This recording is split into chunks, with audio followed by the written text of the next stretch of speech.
Hi everyone, we're going on a Carabao tour. The Carabao? The Carabao?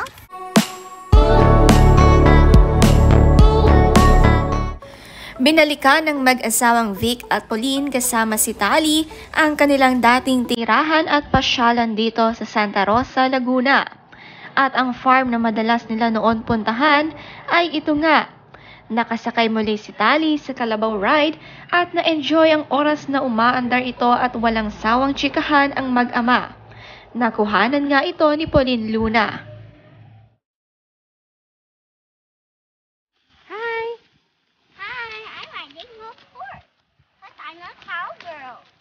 Sa pony.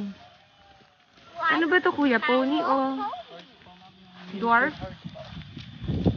Pati ang kabayo nasakyan din ni Tali. Masaya sila na makabalik sa happy farm na ito.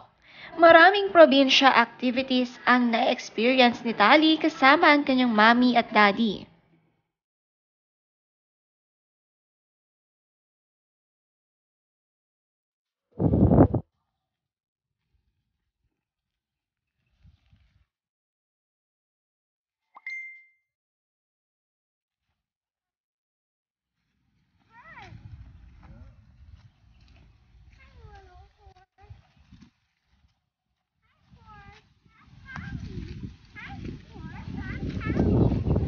Nagkaroon ng solo bonding time ang mag-ama na Vic at Tali, holding hands while walking at napaka-sweet. Habang naglalakad itong si Tali, walang sawang kakadaldal sa kanyang daddy Vic. Pero si Vic, sanay na sa kadaldala ng kanyang anak at napaka-cute nga nilang panoorin pag ikaw ay nasa likuran.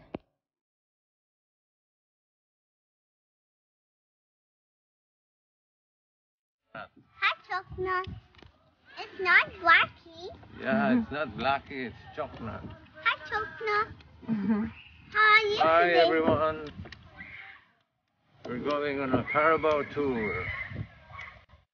The Carabao? The Carabao's name is... What's the Carabao's name? What's the Carabao's name? Parang si Tali ang tour guide ng mag-asawang Vic at Pauline. Alam na alam ang Carabao at ang kanilang sinasakyan at maganda ring sightseeing dito habang umaandar. Ilang beses na rin silang nakapunta dito pero hanggang ngayon binabalik-balikan nila ito dahil marami ang memories na magagandang nandito.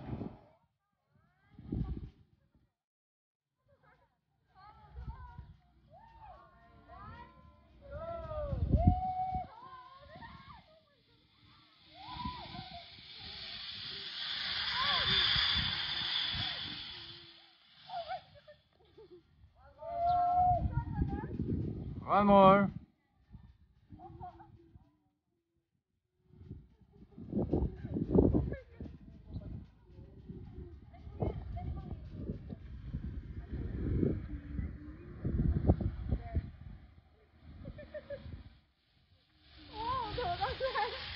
One more, Tali.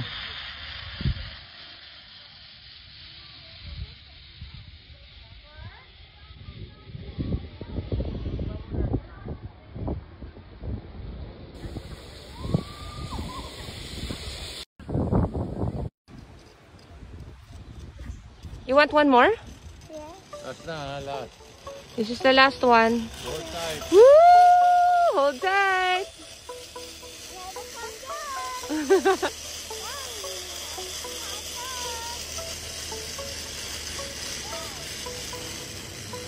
Okay, one last.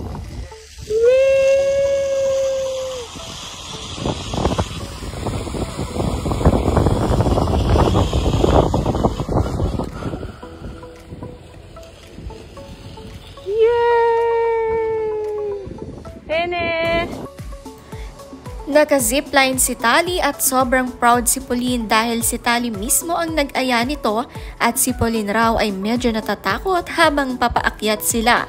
Pero nilakasan ang loob dahil si Tali nga ay gustong-gusto ito. What a brave little girl, sabi ni Pauline. Narito ang caption ni Pauline. There's a saying, that a parent would do anything for their child. Today, I proved that to be true. I am brave person in general, but if there's one big fear, pantay sila ng fear of frogs. That is the fear of heights. This little girl asked me to ride the zip line with her.